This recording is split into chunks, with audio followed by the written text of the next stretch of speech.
This is Hadrian's Wall. It's 73 miles long and goes from coast to coast across the north of England. Everything on this side of the wall was barbarian country. Until it wasn't.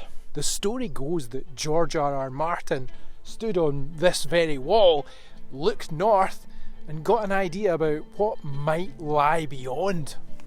Then he went home and made a historical documentary. Behind me is the Antonine Wall. It runs from coast to coast across Scotland. It's 37 miles long. And everything on this side of the wall is... you get the picture. Popular culture has it that the Romans came here, got their proverbial backsides handed to them, and left. But there's a bit more to it than that. So when did the Romans arrive? Why did they leave?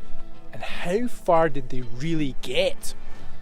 Welcome to Scotland Unplugged, and the slightly complicated story of the Romans north of the Wall.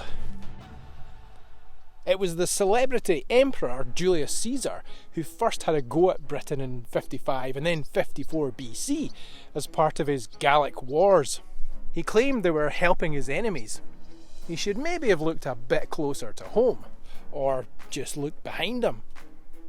He turned up, installed a puppet king, received tribute from the Travantes, other tribes are available, then headed back to dealing with Asterix the Gaul. Then Augustus thought he'd give it a shot. He had plans, big plans, in 34, 27 and then 25 BC, but nothing ever quite panned out. In 40 AD, Caligula is said to have assembled 200,000 men on the shores of the English Channel in preparation for his own invasion, only to have them collect seashells instead. He was a bit quirky. It was Claudius who finally got their act together. In 43 AD, he sent 4 legions who installed another friendly king and slowly expanded the province of what would become Britannia. Then, Gnaeus Julius Agricola commanded the legions and governed Britannia from 77 to 84 AD. He probably got the furthest. He was anxious to prove his worth, so he took 20,000 men to the north of Scotland to take down the Caledonians. It would be wrong to think of the people of what is now Scotland as one group. There were multiple tribes, named by the Romans but never really given much in the way of description. They called them Picti, possibly meaning painted, maybe because of the blue woad they supposedly painted themselves with, or maybe they had tattoos. But it's thought to have been an insult, a racial slur. According to the writer Tacitus, who wrote the story using Agricola's own dispatches, the governor was anxious to meet the Caledonians in a pitched battle. That's where the Romans fared best, as a modern fighting unit, a well-oiled machine, who had well-oiled machines. But the barbarians, as they called them, specialised in a different type of fighting, running out of the forest, harrying the Romans, attacking them opportunistically, then fleeing.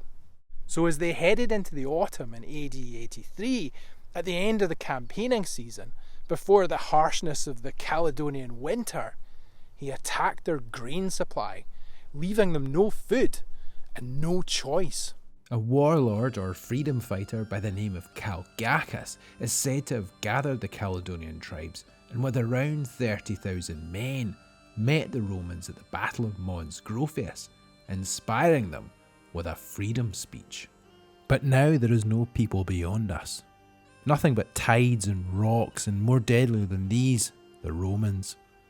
It is no use trying to escape their arrogance by submission or good behaviour. They have pillaged the world. When the land has nothing left for men who ravage everything, they scour the sea. If an enemy's rich, they're greedy. If he's poor, they crave glory. Neither east nor west can sate their appetite. They're the only people on earth who covet wealth and poverty with equal craving. They plunder, they butcher, they ravish, and call it by the lying name of empire. They make a desert and call it peace. Tacitus describes the battle as a slaughter, with 10,000 casualties on the Caledonian side and about 360 for the Romans. There is a slight problem though.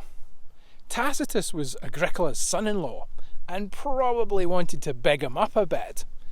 As I say, his writings come from Agricola's dispatches, so how would he know what Caledonians said? The writing was designed to appeal to a Roman senatorial audience who viewed the Emperor Domitian as a tyrant. There was spin involved. It's likely Caledonians, or anyone named Caledonians, never existed. I mean, there would have been warlords, and surely someone was top banana, but the name Caledonians is thought to have meant sword bearer. Wee bit of a coincidence. There are marching camps throughout the north of Scotland, evidence of a long campaign, but none have been found yet that are big enough to support the 23,000 men it's estimated would have been needed. Add to that, there are no locations that match the battle, and it's possible it never happened, even though the Grampian Mountains were actually named after it. That supposedly marked the end point of the Roman conquest of Britain. There had been a big battle somewhere, and the Caledonians had been beaten, sort of, whoever they were, but they could never be conquered. This is Vindolanda, the excavated remains of a Roman fort in Northumberland. At its height, 5,000 people would have called it home. It's not a small undertaking. And it wasn't just soldiers that lived here. There were people that lived just outside the walls, supporting the day-to-day workings of the fort. The soldiers here were Roman citizens, but they weren't necessarily from Rome. They were from as far-flung places as North Africa, the Netherlands, later on Gaul, Germania, and yes, Spaniards like Maximus Decimus Meridius himself. Around the year 122, the Emperor Hadrian is believed to have been here, possibly staying in the building that stood on this spot. Hadrian was more conservative than his predecessor, Trajan, more focused on protecting what he had than expanding the empire. What triggered his visit? No one really knows. Later reports said that he came to put things right. There may have been trouble caused by raiding tribes. What we do know is, it was around the time of the building of his wall. It is quite a beast of a construction. There were mile castles every Roman mile, which is about 1.48 kilometres, and in between those there were 2 turrets. On a lot of stretches there was a channel, a big ditch on one side of the wall, and in it were trees with sharpened branches, almost like an organic Roman version of barbed wire. This wasn't designed to keep everyone out. This was primarily designed to slow things down, to stop raiding. It was designed to control the flow. The Romans loved their paperwork. The big impact it would have had was psychological, bling. Like a lot of what the Romans did, it was propaganda, representing the might of Rome and a border between civilization and that lot over there. In 138, Hadrian died. His successor was Antoninus Pius. Antoninus decided he was expanding. He moved the frontier north again to the line of the river Forth and built his own wall. He abandoned Hadrian's Wall in the process, taking the gates from the mile castles, throwing bridges across the ditch. This one's not quite as visible, mainly because it was made of turf. You can still see it in places like here at Rough Castle in Falkirk.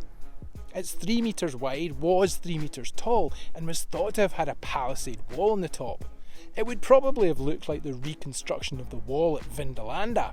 But even now, from a distance, from the air, or just walking through this ditch, it's pretty striking.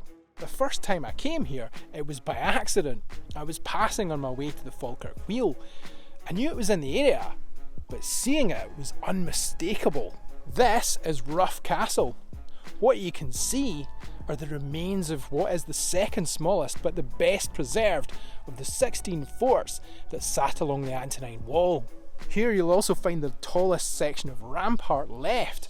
Obviously walls made of turf don't tend to last long. The strangely orderly holes behind me are defensive lilia pits, or lily pits would be the translation, which makes them sound kind of touchy-feely and floral. You wouldn't want to fall in there though. They contained sharpened wooden spikes covered by scrub bush. I should probably move away before I break an ankle. Where I'm standing right now would have been the home of Flavius Beto. He was a centurion and commander of the 6th cohort of Nervians, but it's likely originated in either Gaul or Britain. His house actually had glazed windows, central heating, and its own bathhouse. Not so rough then. Quite an impact those Romans had on the landscape, even today. But, and it's quite a big but, Antoninus' expansion is thought to have been a publicity exercise. His rule was arguably the most peaceful of all the Roman emperors, but there were some uprisings in some places.